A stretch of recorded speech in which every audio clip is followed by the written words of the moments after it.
You are welcome to the 5th episode of the SNC show. I have with me today another young Nigerian music producer and audio engineer breaking ground in the music industry. In what seems to be a short period, this young man has produced numerous records and worked on various projects for lots of Nigerian artists such as Olamide, M.I., Fino, Runtown, Shei, Bino, Lil Kesh, Temi, Owasa, Adekunle Gold, K-Switch, Pepenazi, DJ Spinner, Mo Cheddar, Wale, Mo Easy, Ajebota, Lynx, DJ Exclusive, Vector, Chai K, Terry Apala, and Maye Hunter, to name a few.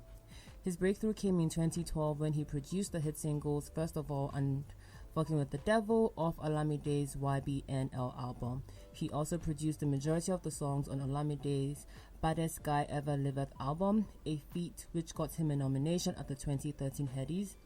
He was equally nominated as the Producer of the Year at the 2014 Headies and at the 2014 Nigerian Entertainment Awards. He also produced Olamide's Enyo Mayweather album, Two Kings, and Olamide's most recent album, The Glory.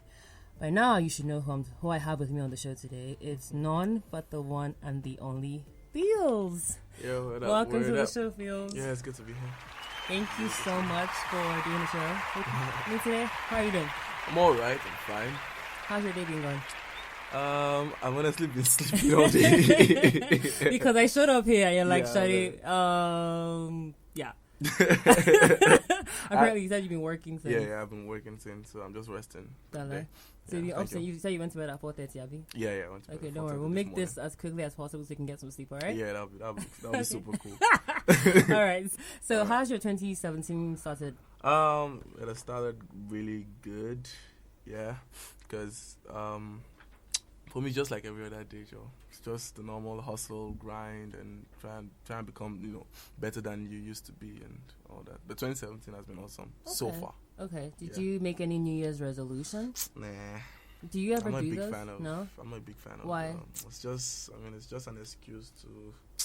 I don't know. I just don't see any point in waiting for a special day before you can do something or before.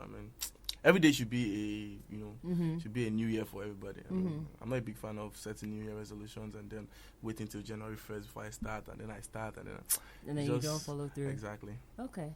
All right. Well, just so that we can get you here out of the studio as quickly as possible, can you just tell us about who Pheelz is? What is your passport name, as I always ask people when it comes to my names are Moses Philip Kayode. Yeah, I was born in Ogun State, by a very fantastic dad and a very wonderful mom. And, we moved to Lagos and, the whole production thing started for me from 12. So from 12 down to this time, it has been good.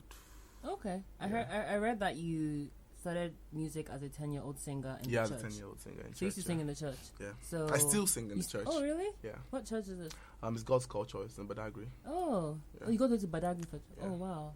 That's like my foundation church. So Exactly. That's really cool. Yeah. So you also play the piano and the drums and the drum machine? The drum machine, the saxophone, the piccolo, and the guitar. And you play them extremely well? Yeah. Wow. That's really cool. How Thank you. did you learn how to play those instruments? They're all self-taught. Basically, I just pick them up and just do a lot of YouTube. And at the point, my parents thought I was doing Yahoo because I went to the cafe like 247, all the time. So I did a lot of YouTube and a lot of materials, read a lot of books, so just self-taught. So while you were in high school, how did you, because apparently you got into music while you were in high school. Yeah. Can you talk us through that, process? It was a bit tasking because, balancing the two is a bit, but my pastor helped me a lot because I didn't have a computer back then because, hustle, street and all that. I didn't have a computer back then, so my pastor gave me his laptop to use, and so basically I just when I come back from school, I do my homework, and from then till the next day with the laptop making beats. So most times I don't sleep. Most times I doze off in class. Wow. That's how bad it is. So you always But I try to just balance the two. And, I mean, I was quite a brilliant, student. Yeah, okay. Because I went for the there was a point where I was the state champion for the whole Calbe for the mathematics competition thing at that time. Yeah. So I tried to balance the two, but there was a time when the grades started slipping. Yeah, but I had to just. So it has just been a roller coaster. Really. So you've been a genius from the. I try. I try. So just come back to you said your pastor gave you the computer. I remember reading during the course of my research as I was preparing to interview you that the article said that your parents became angry with you and that it was your pastor that intervened and explained to them that this was your passion. Yeah. So can you talk more about the experience and the relationship you have with the pastor till now? Yeah, it all started when I went for my first show. Okay. It was for school and I was supposed to perform Iviedna Goli's song. Okay. Yeah. Was at a hotel first, so I was away from home, so I had to sleep in the hotel till the next day. So that was where it all started. And my dad was like, "No, I can't go." Blah blah blah blah blah. And my dad he is a retired soldier, so the whole thing still did blood. So after ass whoopings and stuff, I actually ran out of the house to my pastor's house to chill for like a week. Yeah, so he was the one that called my parents and sat them down and told them, this is my passion, and she just let me chase my dreams and stuff. And my dad actually had a vision as well of the whole thing. And the next week he just called me and told me, okay, if this is what I really want to pursue, then I should go for it. Yeah. And since then he has been trying to be okay with it. Right now, I think he is. You've made a name for yourself, and I think as a parent, you'll be proud that your child is. Yeah. That's cool. So, in terms of your pastor, what is the relationship with the pastor like? He's my guardian every day. I still spoke to him yesterday. We see every week. Yeah. He gives me a lot of wisdom and a lot of OT orientations about life and stuff. So. Yeah. It was still really cool. That's cool. Really cool. Yeah. That's nice. Shout out to your pastor for Shout out to him. Yeah, for looking out. So, in terms of how you work on a musical project, can you take us through that process? And I'm going to get to the specific songs that you have worked on. Okay. But I just want to know how you come up with ideas, whether it's beats or melody. Can you walk us through that process? Okay. I'm a kind of person that I get inspired by everything that happens around me. From a child crying on the streets to the cock crowing to the cars passing by I can hear a sound and just get inspired like that. So I use whatever I see around me at that point in time to make music, to be inspired. Okay. And then I just open my laptop and I just start coming. All right. Basically. So do you also use your personal experience, like what you're going through? Yeah. Some people say they don't do that anymore. I do. Oh, okay. I do. I still do. Every day. So you could just be going through, maybe you're feeling sad and that could inspire you to. Of course. Or you're feeling happy. Of course. Oh, cool. Yeah. Okay. Now my next question for you is, what production tools do you use? I use Logic Pro X. I used to use Logic 9, but now I use Logic Pro X. Okay. And is Logic your go-to software? My go-to. Why 100%. Is that? I don't know. I just fell in love with it. I used to be a Fruity Loops person, but then I met Shizzy. She's my very good friend, by the way. She's introduced me to Logic. Oh. And then once I started using Logic, I just never looked back, man. Oh. Logic all the way. Okay. Because I interviewed T.Y. Mix, and he also said Logic is... Logic all the way, man. Is, because some people like Fruity Loops, some people like Pro Tools. I feel like Fruity Loops, it cages my creativity. There's little I can do with Fruity Loops. Logic just opens the door to... So much possibilities, man. We are in your makeshift studio. Before we came on, you talked about you have a studio here and then you also have one in your room. One in my room, and I have a professional studio at the office. Oh. Yeah. Oh, look at you. Okay. Well, this is a really good question then. As a producer, which one do you prefer working in the most? And that you feel like would give you the best working experience for what you're trying to create? My room, of course. Your room? My room, of course. Huh. Why is that? I don't know, it's just comfort. It's just, I'm not. I don't like official things. Like I'm not a big fan of the whole office space. Good morning, sir. Welcome to the office, sir. Please sit at the reception. I don't like the whole. I'm just a wake up, turn to your left, sit on the chair, and make music. Okay. Yeah, so that's it. Yeah. Okay. So if an artist wants, what if an artist wants? No, to... then of course we come to. I can't carry out. No. I know. No. Yeah. No, that's not what I mean. What I'm saying is that in terms of working with an artist, would you prefer like your home studio or a professional studio? I prefer my home studio. And why instead of a professional? What's the why? Because of the intimacy. Like I said, I don't like official stuff. When an artist comes to the home studio, he or she feels very free and very relaxed to work and comfortable. We can just sometimes we spend like 30 minutes gisting before we even touch the music, and so I just need that. I need to be intimately connected with the artist so we can understand the sound and vibe very well. Yeah. Okay, that's really cool. Because some people say they like the professional studio because they feel like it. But okay, well that's good to know. Now you worked with Olamide for the majority of your career. Yeah. How did you meet Olamide?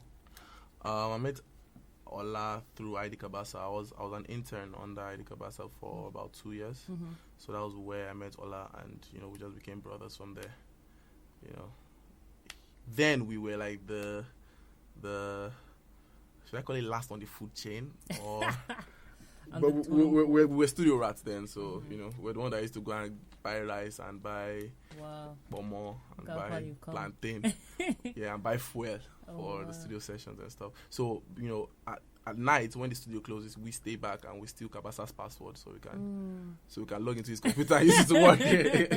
And then by morning we just put it into one hard drive and delete it off the system. So that was how we started working together, and we just we just connected from there. And what was it about Olamide that made you people just click? Was it that did he just have a very positive drive, he has a very positive spirit? Vibe.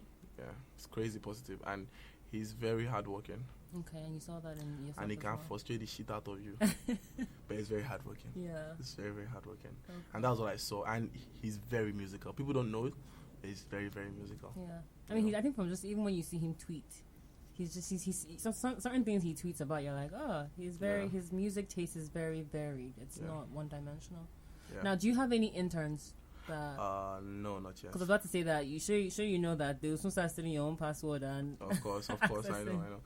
I have plans. There's something I'm coming up with in 2017. It's called the Mr. Producer Academy. Okay. Yeah, it's a school. It comes in 3 sets. So there's the beginners course, there's the intermediate course, and there's the advanced course, and then there's a master class. Now the people that get to the master class are people that are going to be my interns. Then I'm going to pick 3 people from the master class, and I'll give them the license to use the Mr. Producer name. So it can be either Tayo Mr. Producer or John Mr. Producer or something Mr. Producer. So I'm just doing that for 2017. Okay, so you're going to copyright that Mr. Producer. Yeah. So have you already copyrighted it? Yeah, already. Yeah.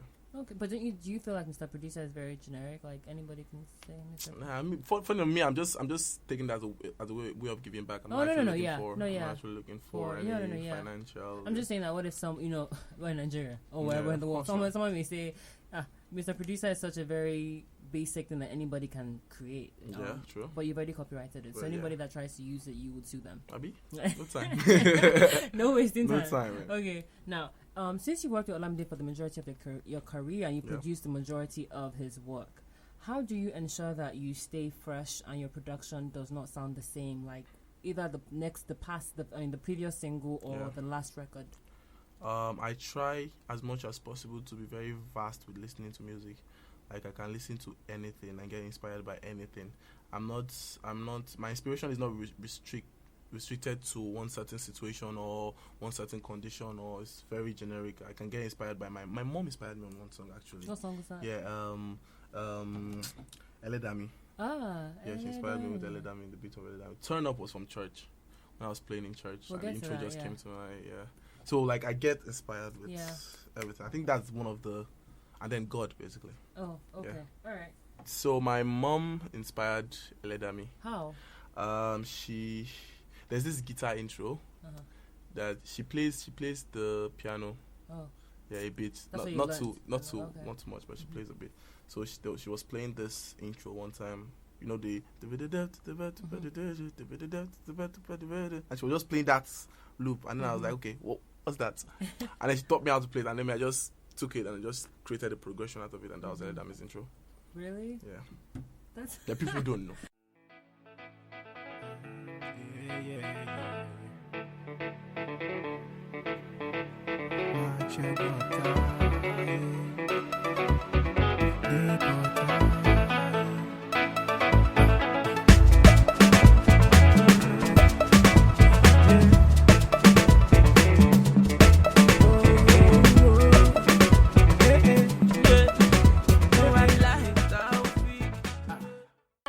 So shout out to your mom. Shout out to my mom. Is she getting royalties for the inspiration? Oh, so of course.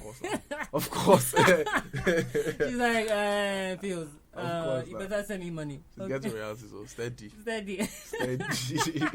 Shout out to mom. See what Jassy got. I swear, man. That's cool. Then you talked about what was the other song you said? Turn Up. Turn Up was inspired in church. Yeah. So talk a bit more about that. I was playing for you know, the sermon thing where, you know, the pastor's preaching and you're just, you know, creating the ambience and stuff. Yeah. So I was doing that, and, you know, I was playing the piano on a pad, and I was just freestyling, and then I just played because I was trying to play Tupac changes. Oh. Yeah. Yeah. Did the pastor give you side eye? No, nobody even knew. Because I coded it. Yeah. You know, and I was playing, and then I recorded it on my phone. Oh, wow. And I got to the studio after church.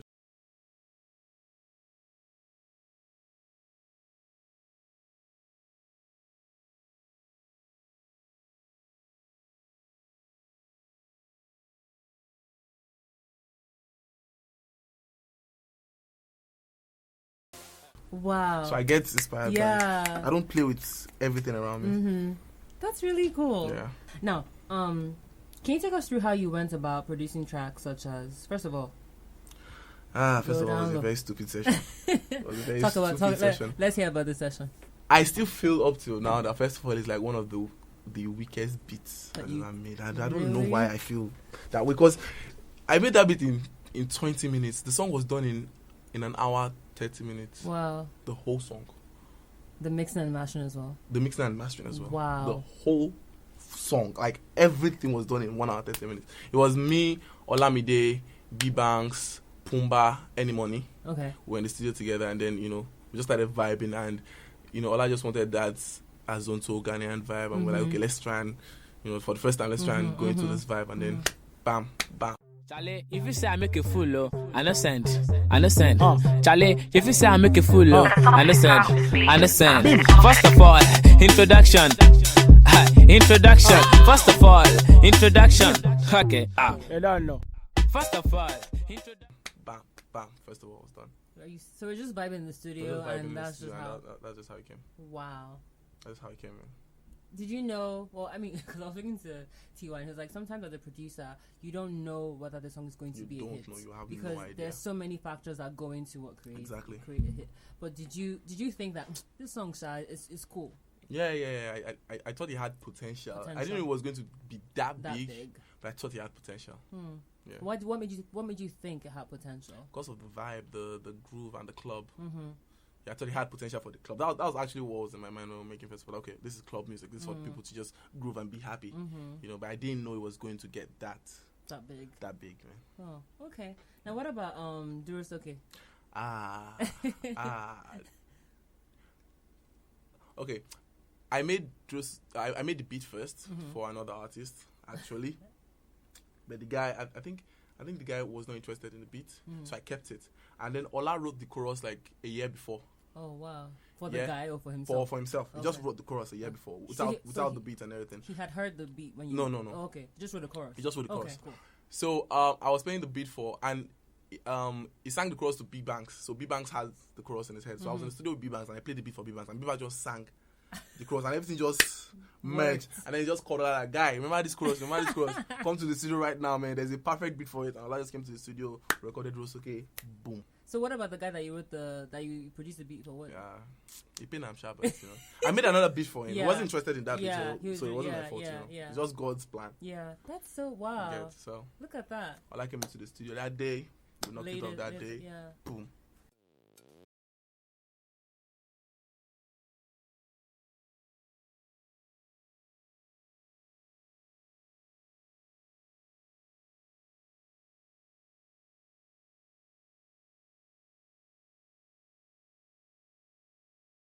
So for you, so for you, like when you are making records, is it like more of a stream of consciousness process, or you have to go and come back? No, it's a stream of consciousness process. Really? I just go. Yeah. Just go. Keep going. And where do you think that just comes from? Is it just the fact that you're very, like, you're just very open-minded in what you do? Like, you don't seem very constricted by how you approach music? No. I'm not. I've made music with just be able tools before. As in, I'm just clanking them together and just tweaking, just making different sounds. Not just I've traveled to the mountain with my keyboard and my. I mean, I just like. I'm just very open-minded with my creative process and everything. That's cool. Okay, now what about Ray-Ban Abacha? Oh, Ray-Ban Abacha. What inspired? And how even the name Ray-Ban Abacha, was it you that came up? Was it? No, it was Ola. It was Ola. What did he? You know, there's this special Ray-Ban that Abacha wears. Yes. You know, if you can Google Picture any that, any Abacha picture, there's this Ray-Ban he always wears. So tinted. It's tinted. Yeah. So it's just swag. Our Ray-Ban is just so swagged up, and at that time that was the glasses everybody was wearing.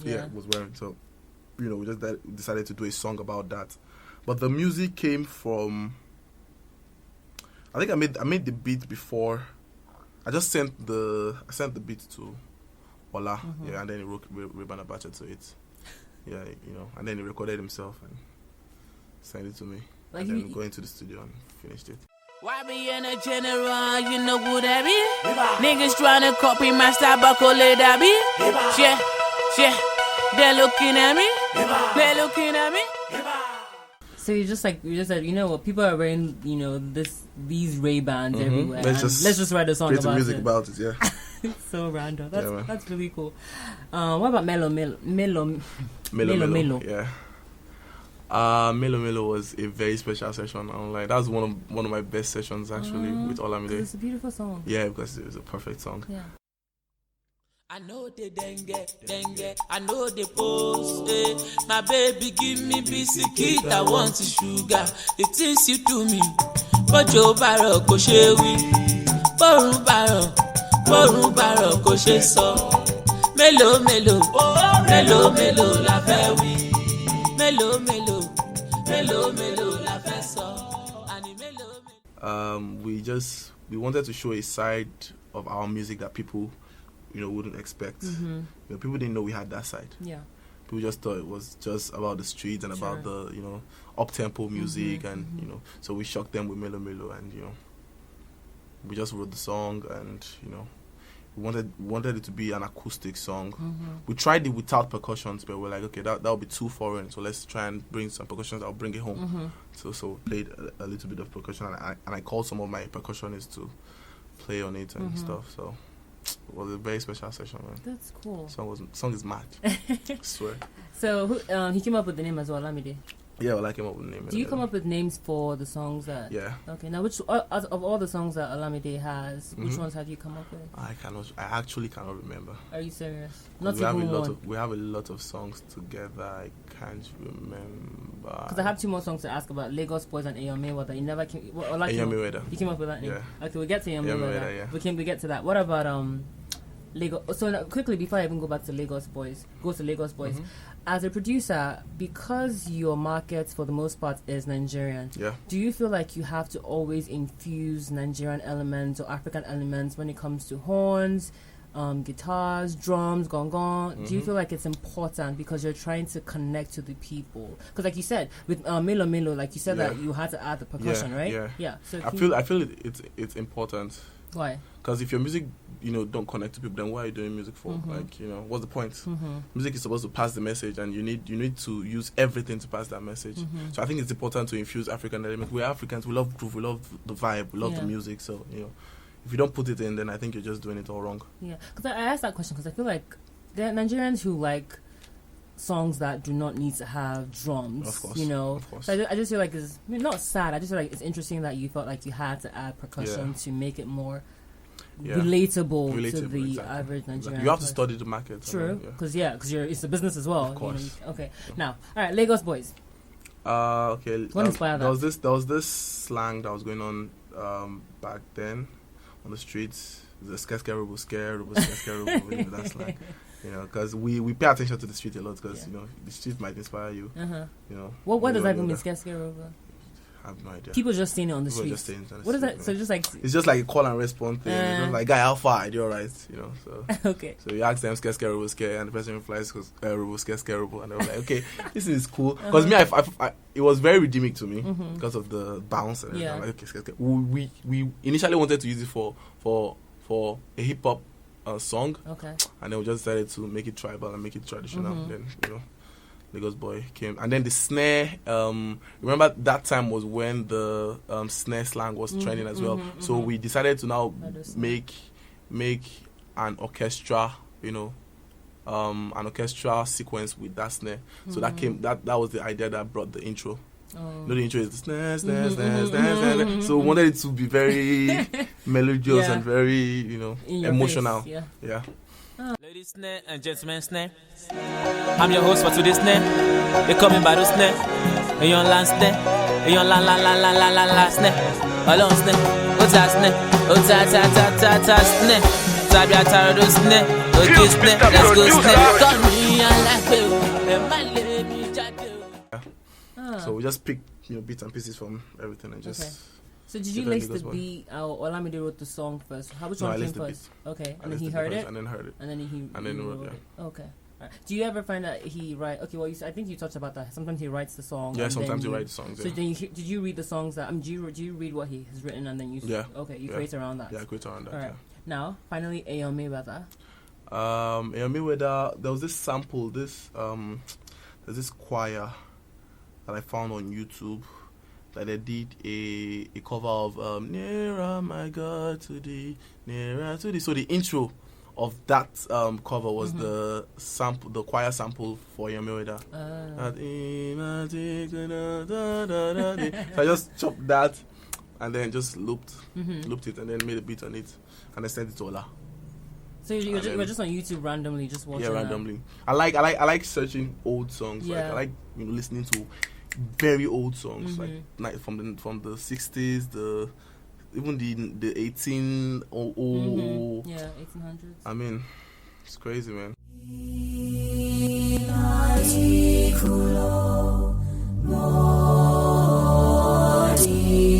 Pheelz, Mr. Producer.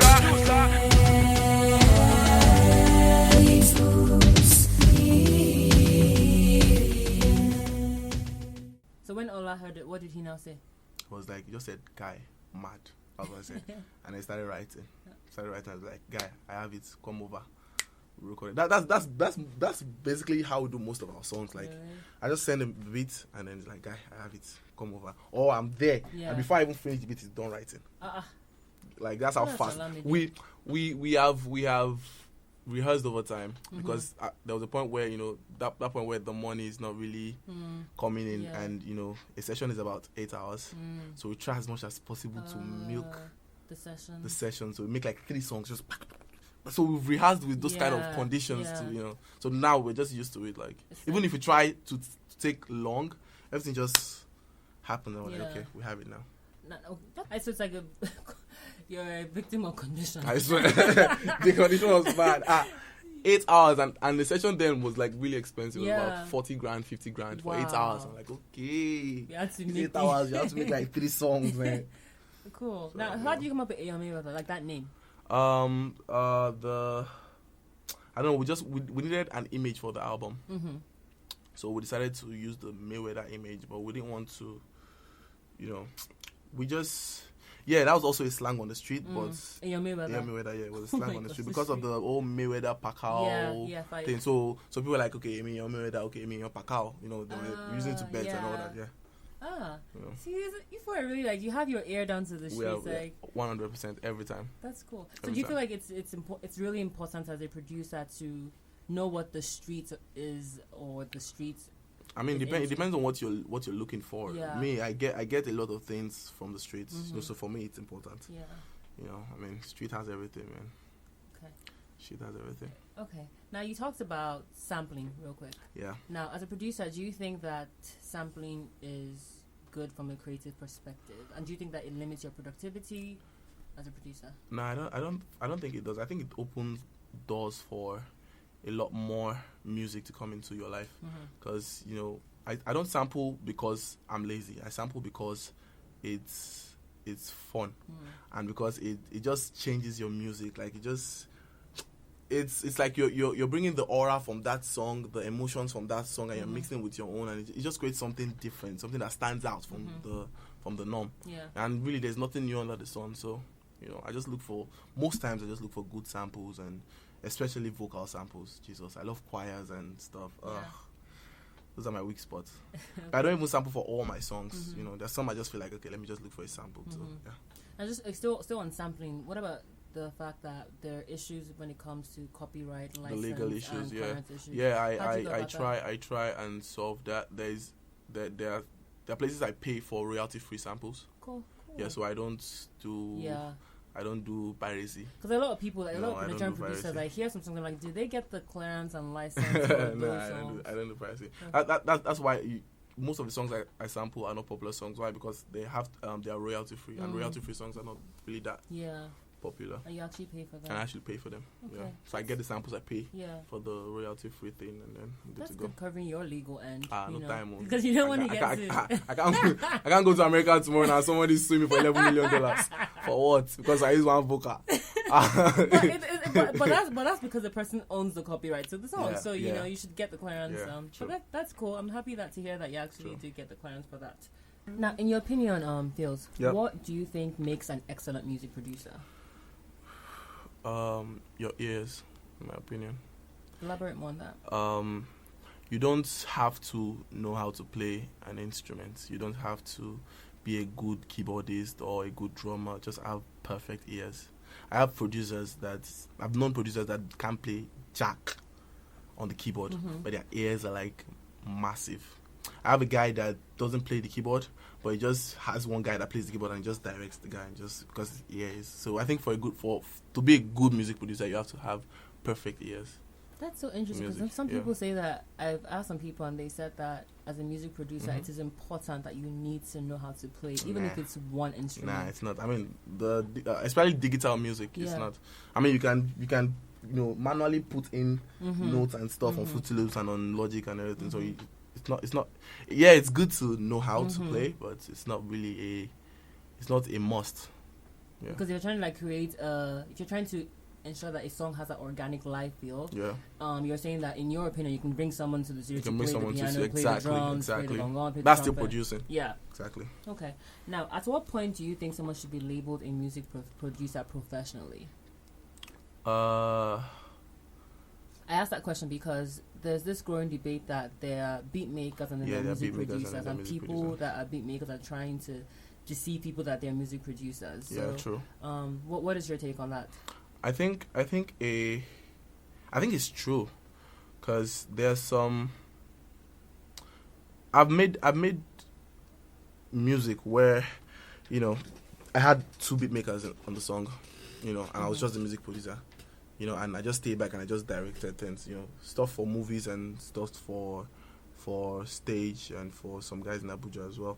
But I think there are beat makers and there are music producers. A beat maker just focuses on the beat and just creates the beat and just drop it or something. But a music producer focuses on the song, from the artist to the harmonies. Like for me, I do all my harmonies myself, but people don't know. Like all the harmonies for all the songs I've ever produced, that was me. Cool. So I focus on the harmonies, focus on the vibe of the song, focus on the push of the song, focus on the marketing strategy of the song. How fast is it gonna move? Like how relatable is it to the street, and how So a music producer focuses on all that, and a beat maker just focuses on the beat on the MP3 file and just drops the MP3 file and it's good to go. Collect your 1 AM move, but the music producer has to put other things into consideration. Okay, now you touched a bit about the fact that you produced music for movies and TV. Can you talk a bit more about that? There's this movie coming out. Okay. I don't think I'm allowed to say the name yet. Okay. But it's you produced okay. So when it comes out, we'll know that you did it. Okay. Yeah. And then what about TV shows? Which ones can you talk about? I can talk about there's one I did for Mnet. Okay. Can't remember. It's Yemi Morafa's film. Okay. Yeah. I actually can't remember. That's the title. Fine. Yeah. What was that process like for you? It was fresh because that was the first. The first time I did it because I didn't just do the soundtrack. I did the Foley and the sound design and the the dialogue and the ADRs and everything. It was really, really eye opening for me. Yeah, how so? Because I've never done that before, and I realized that was something I could do. Yeah, so and I did it really well. So, I was impressed with myself. You're like, yeah. You actually I was impressed you with started myself. this thing. Yeah, So is that something you're going to continue to do in the future? Of course. In 2017 as well? Of course. I'm starting a company. It's called Mr. Producer Inc. Yeah, okay. Yeah. So you're going to be doing movies and TV shows. Show production, actually, as well. That's really awesome. Graphics and multimedia. Because people don't know, like, all the graphics for Olik, the last Olik, I made all the graphics, stage graphics and the video intro and everything, and picture and all the graphics for the album. I made that as well for the Glory album. For Yomi Weda, I made the Yomi Weda for YBNL. No. H Code made the one for YBNL. For Rhapsody, I did graphics for Rhapsody for the first album. Yeah, and for like one other album. So you're not just a music producer; you No. also do other things. No. That's cool. Yeah. So you're slowly but surely building your own empire. Of course. That's really awesome to hear. Like, I think it's important because I feel like people should not be. I mean, obviously, it's important that you specialize in something. But if you're good in so many things, I don't think that's a bad thing. And you feel like you can make a company out of it, then more power to you.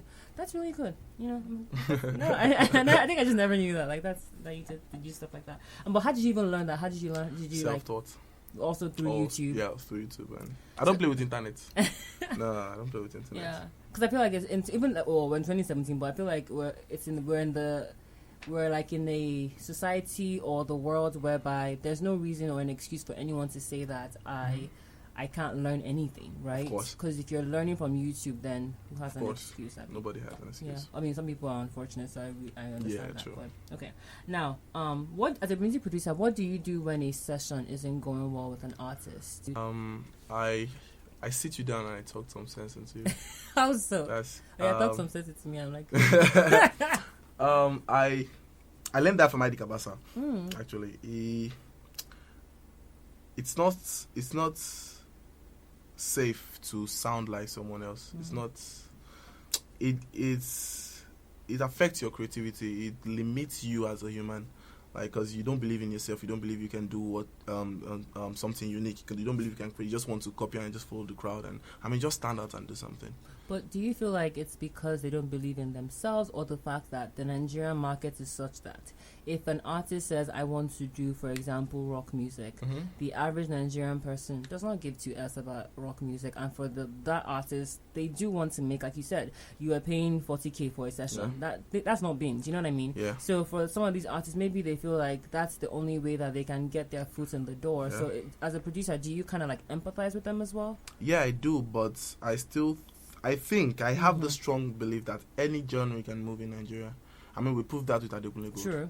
Yeah, any genre can move in Nigeria. You just have to think about how relatable it's going to be to the market. I mean, Nigerians actually love music. We actually listen to good music. Yeah. We actually, can identify good music from a wax song. So I think, for Nigerians, it's just about the vibe. If you can get the Afro vibe right, whether you place the vibe on rock or in reggae or it can move. Okay. Now, what's your speaking on like Afro music? What is your take on the whole debate of Nigerian music being Afrobeat or Afrobeat? Do you feel like Nigerian music should have a name that can be identified anywhere in the world, or is it just what is your take on that? Oh yeah, I think Nigerian music should have a name. What name would you give it? Afro Niger. Afro Niger. Because within Afro Niger, according to Pheelz, there's Apala, there's Fuji, there's pop, there's Afro pop, there's Afro beat. Someone said Afro fusion one time. Do you think that's Afro high life? Do you think that's an issue though, that the fact that we label every song that comes out from Nigeria as Afro beats? I think why that's so? an issue. I don't know. I think Afrobeat should be like this. The categories, then there should be like little subcategories under it, where you have the Aquala and you have the this and you have the that and you have But then what if you say Afrobeats? Then doesn't that automatically exclude people who do pop or because I guess my point is, I feel like whenever I hear the term Afrobeats, for me, my mind automatically just goes to like Fela Femi, you know. Yeah, like, I'm true, just like, so true. I feel like Afrobeat is so like, where do you have a name called Afrobeat? I know that there's an S at the end, but you're saying that either Afrobeat or what do you call Afro Niger? Afro Niger. Hopefully people will take that into consideration. Yeah. Okay. Hopefully. Hopefully. I will not belabor the point. Mm-hmm. All right. Now, speaking of Adekunle Gold, you produced his song Ready, right? Yeah. Well, can you take us through what that experience was like? Um, and what even inspired the song? It was in this studio actually. Oh. It was in this studio. Cool. We just wanted to. We wanted to do a follow-up for Pickup, but we wanted to approach it from a different angle, you know, and we wanted a different message, you know. So Kule came up with the message of, you know, someone, you know, asking to, you know, be hitched, you know, basically asking for babe and you know, asking somebody to help him for babe. I started off. Yeah, so, you know, because Kule he's a storyteller, basically. So he comes up with stories that, you know, of messages he wants to pass, and he just sends them to me that, okay, I want to make this music, that what do I think would be the right emotion, would be the right vibe for this kind of song. Ready, initially we wanted to make it very emotional and very slow and very, you know, but then we just decided to just up the tempo a bit, and you know. Why did you choose up the tempo? Because of the message. Yeah. Okay, because it felt like a slower groove or whatever it was would not convey that. It wouldn't work. That message, of course. Okay, and who came up with the title Ready? Kule did. Okay. Ready, yeah. All right. Cool. Now, which other artists do you hope to work with in 2017? Nigerian? Yes, Nigerian and hopefully international. Let's start with Nigerian though. Nigerian. Who? Like if God says the world is ending today, and you had like 6 months, which artists would you like to work with? I like to work with Neka. Oh, okay. And I like to work with Asha. Okay. And why? What is it about them that? I don't know, man. I just love them, and their music is exceptional. Especially Asha. Asha's music is out of this world, man. I would like to just be in the same room with her and just make music. Yeah. Just, you know, make like 5 songs. Well, I hope that comes to fruition for you this year. I hope so too. That's Amen. Cool. 2017. Cool. Now, does Pheelz as a producer, do you have a unique sound? How do you, in your mind, when you're creating a song or you're creating a beat or you're, you know, producing a song from in its entirety, how do you try to ensure that your imprint is on the song, whereby it's on the radio and someone says, oh, even if there's no Pheelz on the beat, you know what I mean? Yeah. Like, how do you, what is it about your records that people can say this is a Pheelz production? You can tell from my drums. She listens very well. Drums are very central. Yeah. Especially the drum rolls. I put drums where you wouldn't expect. Yeah, Why exactly. is that? I don't know. I just like it. I'm a drummer as well, you know. So I don't know. I just like playing roles, man. I just like showing off on the drums, man. I mean, it's one of my flaws. Yeah. You know? I swear. Because if I play in church, I just show off a lot, and serious? they complain a lot. I just show off. So that I think that actually, you know, affects my music as well. So you can tell from my drums. Okay. That's a Pheelz production. So whenever you hear, we should just look out for the drums. Just look out for the drums, every single time. Okay, that's cool. Now, who and what influences your music? I know you touched about that, but I'm talking about in terms of music producers. Who are the people that have influenced you as a producer? Nigerian people. Nigerian and American. Oh, no, sorry. Cabasa. Okay. ID Cabasa, of course. Cobams. What is it about? Before you go back to school, what is it about ID Cabasa that influenced? Not just the music. ID Cabasa influenced my life, and it still does till today. I call him my guardian angel. Yeah. You know, I just don't want his head to swell. He's exceptional. He's a father to me. He's a mentor. He's a friend. You know, he gave me a lot of wisdom about life and how to handle, you know, challenges and obstacles, and how to handle musical challenges as well, and how to handle the fame and, you know, the money and the attention that comes with it and everything, you know. Without Cabasa, I don't misbehave since. I swear, man, because it got to a point where, you know, it was a bit tough for me to, you know, because, you know, but, you know, we thank God. Yeah, that's good to hear. You said Cobams? Yeah, Cobams. And what is it about Cobams? Cobams music is just very classical and very, I don't know, it just has this vibe, man, that I really love. You know, so I listen to a lot of Cobams. And the funny thing is, I've never met Cobams. No. That's the funny thing. I think we're going to meet in 2017. You will. I'm sure we're going to meet in 2017. But, you know, I like I like the vibe of his music, and he's a testimony that anything is possible. That's cool. That's another thing I like about him. Would you like to, in some time, maybe either this year, next year, co-produce with either ID or Cobams? Of course. Yeah. Okay. Now that's in Nigeria. That's Nigerian. And what about internationally? Internationally, Scott Storch. I think so. Yeah, Scott Storch. What is it about Scott that? His music is phenomenal. One is a piano person, and I'm a piano person, so that just got me hooked. And he made a mistake that I learned from. What was the mistake? He stopped working. That was the mistake he made. He stopped working. Like there was in 2009, Scott Storch was everywhere. True. Like that was the year of the Scots. Yep. Everything was Scott Storch. The fire was amazing. It was on cover of Times magazine. Yeah. It just blew, and then it just stopped working. Yeah. And got too comfortable. Was there a reason why he stopped working? He got too comfortable. Started doing drugs. Yeah, so true. Started, the ladies and the cars and everything. So he just stopped working, and you don't stop working in musical. Boys just take over. So everybody just took over. Yeah. And so it's got Storch, Swiss Beats. Okay. Yeah. Pharrell. What is it about Swiss before you go to Pharrell? The way he samples. The way he samples is mad. Yeah, it's very mad. Pharrell, then Kanye West. Okay. What about Pharrell? What is it about Pharrell and Kanye? Pharrell's swag. His swag on his song is just amazing, man. Yeah. The way his bounce is really amazing, and his swag in videos and stuff, and the way his personality basically is just amazing.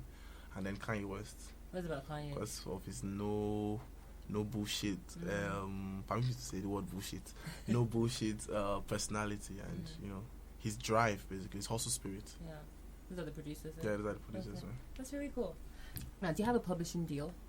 I'm working on one. Okay. I'm working on one. So in 2017. Okay, so hopefully it should be done by 2017. Done by 2017. Yeah. All right, that's cool. Some of your colleagues believe that producers do not get enough credit. Yeah. Is that the same sentiment that you share? Yeah, that's the same sentiment I share, and unlike a lot of other people, I'm trying to do something about it. Can you elaborate on that? There is a company I'm working on. I'm starting with my business partner. Okay. It's called Lyricash. Lyricash? Yeah, okay. It's called Lyricash. Lyricash is an online platform. It's basically just simple. It's just listen and earn. It pays you to listen to music and build a community on the platform. It pays you to listen to music.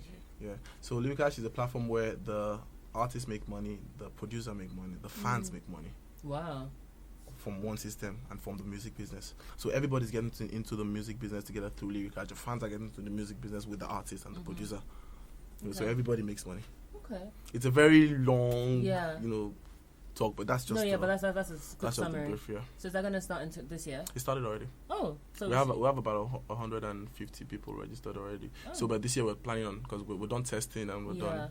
So this year we're planning on moving ASAP. So what is the website again? Lyricash.com. Lyricash.com. Do you have Twitter handles? At Lyricash Biz. Okay, at Lyricash Biz. Biz, yeah. Okay, I'm just saying so that you let people know what you're doing. Yeah. Okay, that's cool. But what do you think is the reason for producers not getting enough credit? I think we lack a lot of structure in the music industry, because I don't think credit is the word. I think profit is the word, because because there are a lot of producers in America that you don't even know their name. Yeah. Not everybody wants the credit. Not everybody wants the fame. Not everybody wants the. But I mean, let the profit speak, man. No, when I say credit, it's all encompassing. Yeah. So, Okay. But yeah. I mean, let the bank account reflect the work. Yeah. You understand?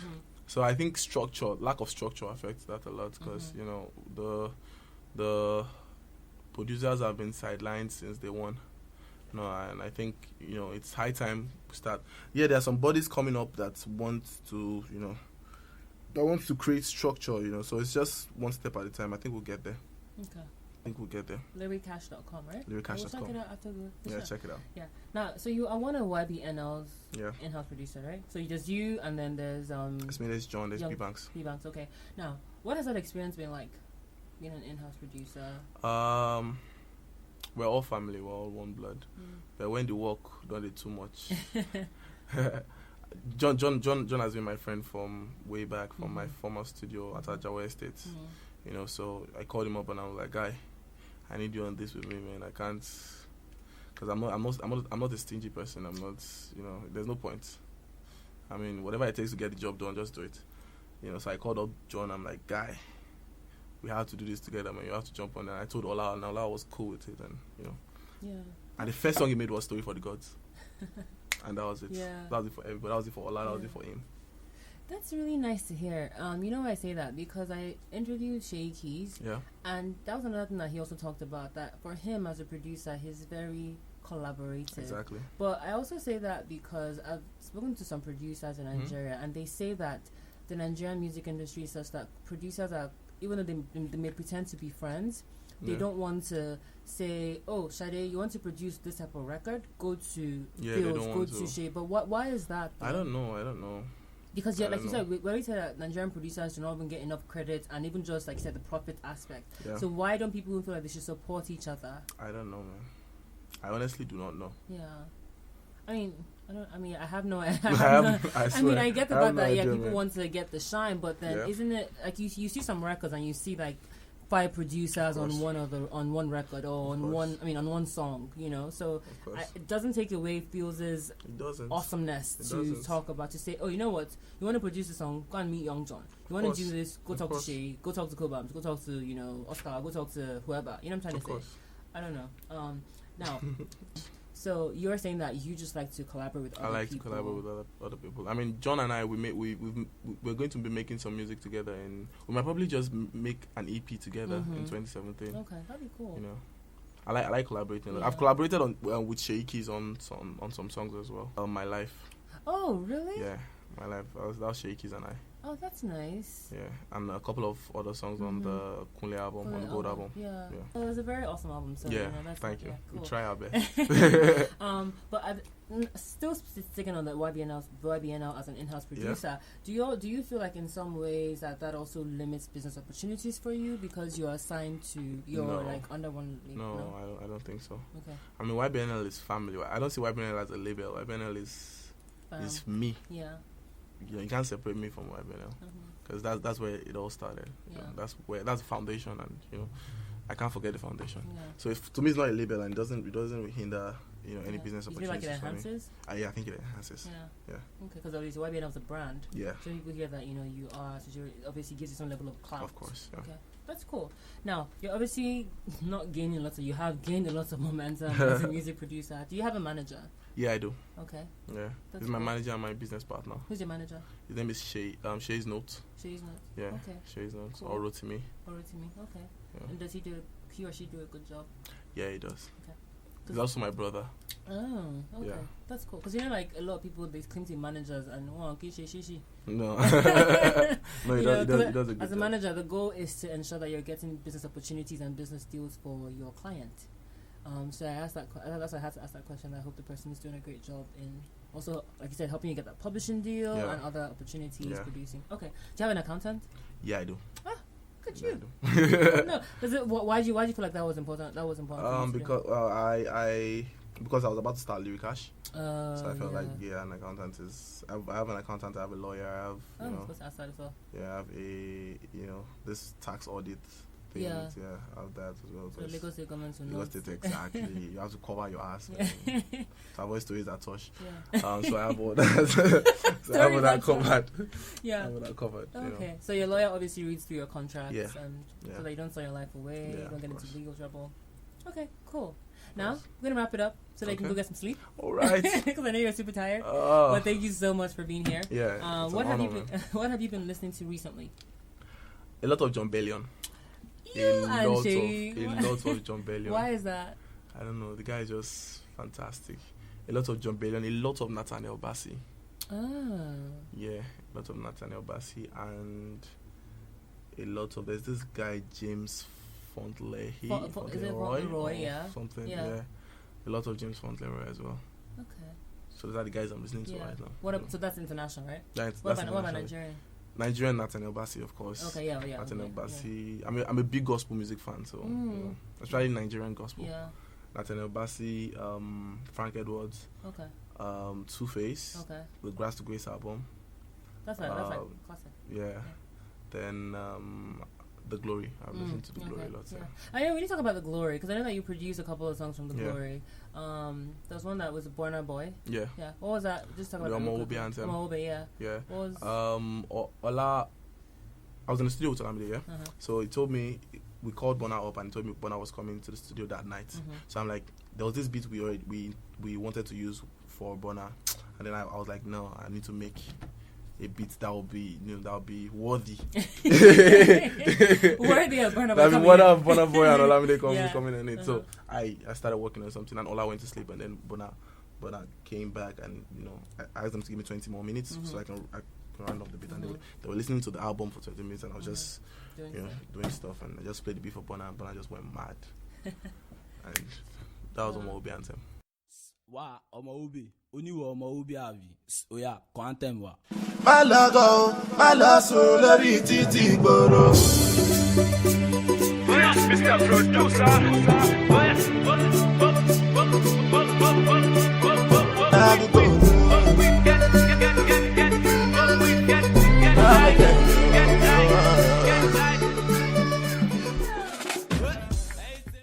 So I guess what inspired the beat, like were you just playing the chords, the keys? Yeah, I was just playing the chords. Ola had this grand piano in his living room, so I just went there with my laptop, plugged the grand piano, and I just started playing around, and just started, and then there was a sample. There was a South African sample in the beginning that inspired the whole thing. Yeah. Okay. And then at the end, I just removed the sample. Oh, no, it just didn't work anymore. Okay, it just didn't work. It doesn't work anymore. So initially, you thought you would, but then it didn't. Okay. So you did Omawobe, and then I read that we made about 70 something songs for this album. 70 something. Yeah. Wow. So we had to select from. Yeah. Did you have an A&R on the album? Yeah. Who was the A&R? Ojo is Aga, Ojo and B Banks. Oh. And I. Okay. Yeah. And A&R on the album. Okay. And so you also an A&R as well? Yeah. Oh, so what skills do you think is important for an A&R to have? Like I said, good ears. Yeah. I think good ear is everything. Good ear and understand the market. If you don't understand the market, you just be blind. Yeah. You get to understand the market, understand what will work and what won't work. Yeah. Understand what is needed for every song to work. There's some songs that all you need is just Instagram trend or or an Instagram video, and that's all. Yeah. There's some songs that all you need is just a music video, and that's all. There's some songs that you don't even need a music video for. Yeah. So just understand the market, and understand what each song needs, and then have the good ear for music. But The Glory, you produced Omawobe Anthem. Yeah. You produced Be Mine. Yeah. You also produced Sons of Anarchy. You also did Letter to Millie. Yeah. And Lori TT. Yeah. Talk about Lori TT. I made the beat and I sent it to Ola. Okay. And then Ola just wrote the chorus to it. And he recorded with B Banks. Okay. And he sent it over to me to listen and to finish up the song, and that was Lori TT. And he came up with the name. He came up with the name. So of all those names all the songs I just called, did you come up with any other names? Sons of Anarchy. And how did that? Why is that? How I don't know. It just sounded really cool. This is like a movie or like a TV show. It just sounded really cool. It sounded really, really cool. And it was Ola, Bona, and so I'm like, okay, Sons of Anarchy, all Sons of Anarchy and stuff. I think they should actually make an EP of that. Called Sons of Anarchy. Like the three of them. Yeah. You did produce Two Kings, right? Yeah. Yeah. So what was that experience like? It was wonderful. It was wonderful. Because you had Fino and Olamide. Because we had Fino and Olamide together, What was that vibe working in the studio? The vibe was just nice because we had like a little retreat. Okay. It was just the three of us and just the studio, and we just changed the environment and just made magic together. And it was really, really, really cool. Really cool. How long did it take for that record to be made? It took about a month. Oh, okay. To make the whole album. Oh. Back to back sessions, back to back. Oh. Sometimes I'll drive to Fino's place. Sometimes Fino will come here. We'll just back to back and forth like that. And I was about to ask that. Was the song, all the songs strictly recorded in Lagos, or was they were okay. Lagos. Okay. All in Lagos. All right. Cool. Okay. Now back to my 4 random questions. Okay. Because I wanted to make sure I was like, I forgot to ask about Glory. As a producer, what is the most important thing to you when you make music? Sorry, before you go on, sound like they're banging your gates and it's going to get into my sound. I don't even know who's doing that. But it's okay. So what is the most important thing when you make music? I pray first, then just give me a piano and I'm good. keyboard. I need a MIDI keyboard. I'm not one of those people that use the mouse and point and click, and I just need to flow with the vibe. I do a lot of freestyle when I produce, so I need to I pray, then I just go with the keys and I'm good. Okay. Because I read someone I was reading about some producer's interview, and he said that he never lets what other people say get into his head. Yeah. He's just very free with what he chooses to do. Because I talked about that because I read a review for Pickup, for Ready, and the article said that it sounded too similar to Pickup. Nah. So as a producer, how do you respond? I don't even read. I don't respond. I don't read. No, not like you respond. Like you just. It doesn't get to me. Yeah. It doesn't get to me because people will always talk. You can't please everybody. You can't, and everybody's a professional in their right. So, so I don't let that get to me at all. I don't let that get to me at all. I just do what I want to do, do what I feel like doing, make the music, and Okay. Cool. Yeah. Do you feel like you are a leader or a follower? I'm a leader. Why do you think you're a leader? Because I don't know. Am I supposed to say why I think I'm a leader? Well, yeah. It's a fun random question. I like creating paths for people to follow. I like being different.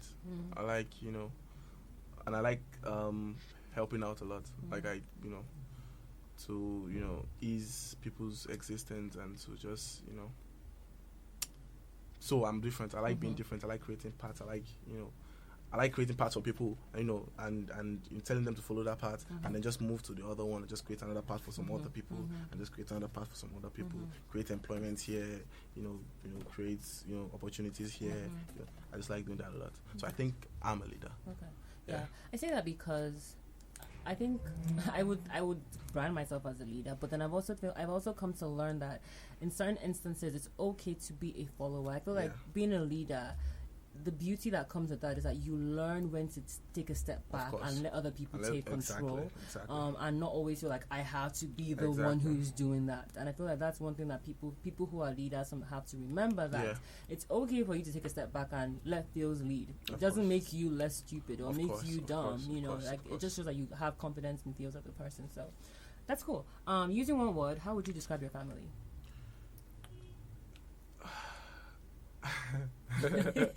Drama. Your parents are your reality TV show. Have you guys thought about that? Like going MTV? I actually thought about it. My family is just hilarious, man. I swear. So many dramas, man. So like many. One wahala here, one wahala. No, it's not actually wahala. It's just we just play a lot. Yeah. We play a lot. And it's just very fun. Yeah. It's fun. It's that's fun. Cool. Family's so fun. So much fun. That's awesome to hear. Now, what's your favorite time of the day? Midnight. Why? Because everywhere's just quiet. Sometimes I feel like the world is too noisy. True. Too I noisy. agree. Yeah, so midnight is good for me. Yeah. Everywhere's just quiet. And just me and my thoughts, or me and my music, or me and my book. Or, so midnight is my favorite. So it helps you think. Yeah, it helps me think. Yeah. Okay, that's cool. Now, what 3 famous people that are living or dead would you want at a dinner party that you were hosting? Michael Jackson. Okay. Michael Jackson. Why Michael? I just want to have a conversation with him. About music. Okay. Yeah, of course. Okay. About music and about his thought process. Michael Jackson, Steve Jobs. Why Steve Jobs? Because I'm a big fan, man. Oh. I'm like one of his biggest fans. Obviously, I see you have an Apple. Of course. Or a Mac, rather. A Mac, I'm a big Apple fan. I'm a big Steve Jobs fan. Okay. The way he talks, the way he thinks, the way his hustle spirit, and the way he tackles impossibilities. Yeah. So those 2 dead people, you love them. Those 2 dead people, I love them. Then living person. Living person. It could be dead too, but it's up to you. Yeah, living person. Jim Rohn. No, I think Jim Rohn is dead. Yes, Jim Rohn is dead, but Jim Rohn, of course. Jim Rohn, who's that? He's a motivational speaker. Oh. Yeah. Okay. Why would you want him? Because I just want him to talk to me. Just talk some sense to me. Just talk. I don't want to say it. Just stand there and just talk. No the woman. guy's really good. No woman. Are you fighting women? No, I'm not fighting women over. It's just, you know. Okay, but it's your choice. It's my your choice. Yeah, it's my choice. Now, who's the kindest person that you know? Olamide. Oh, what is it about him? He's a giver. He can go broke just to give. Oh. That's the kind of that's you know that's how extreme he is when he gives. Yeah, so he's really kind. There are a lot of people he has lifted up. There are a lot of people that he has given hope to. You know. Yeah. So he's really kind. He's really, really kind. That's so nice. That's so nice to hear. Shout out to Olamide. If he's listening to this, don't let your head swell. Olamide, better listen. All right. Now, what traits do you like the most about yourself, Pheelz?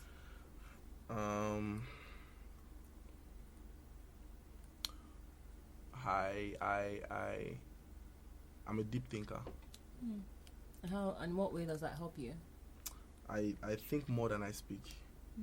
So it helps me to come up with really cool ideas and, you know, and try and it helps me tackle obstacles better, you know, because I know people that know me know that I don't really talk. I'm not a talker.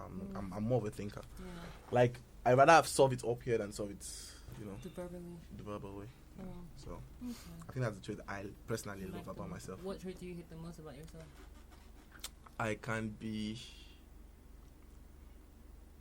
a perfectionist, so that can be a flaw. Yeah.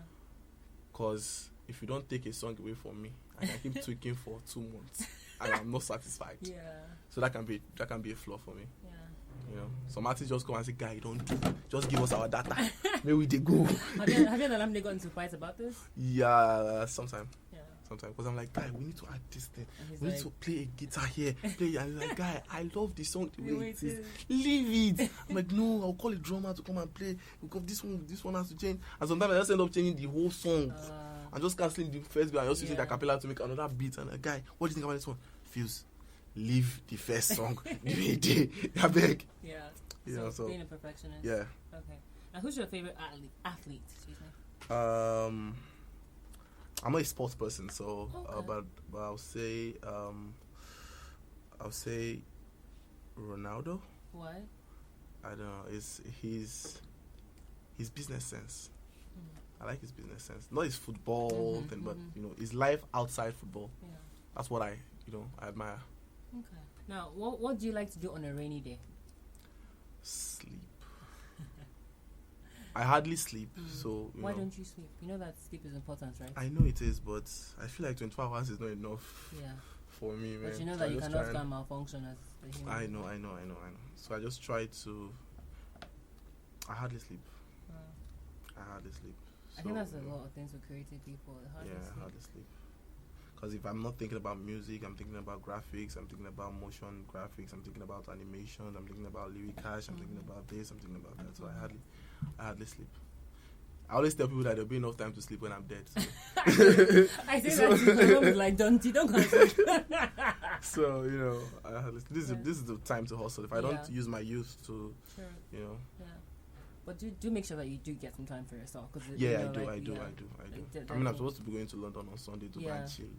Chill. Just chill, right? Just chill. Don't, I hope you enjoy your time there. I'm not even sure I'm going to go, Seth. Why? Let's just wait. You should just, you should though, because it's important. Because like you said, you're going to be super busy this year. Yeah. So the earlier you take your vacation now, the better. You come back refreshed, not worrying about much. Now finally, Pheelz. So you can go sleep. Well. If you were guaranteed to be successful in a different profession. Oh, before I go to that, you talked about graphics, right? Yeah.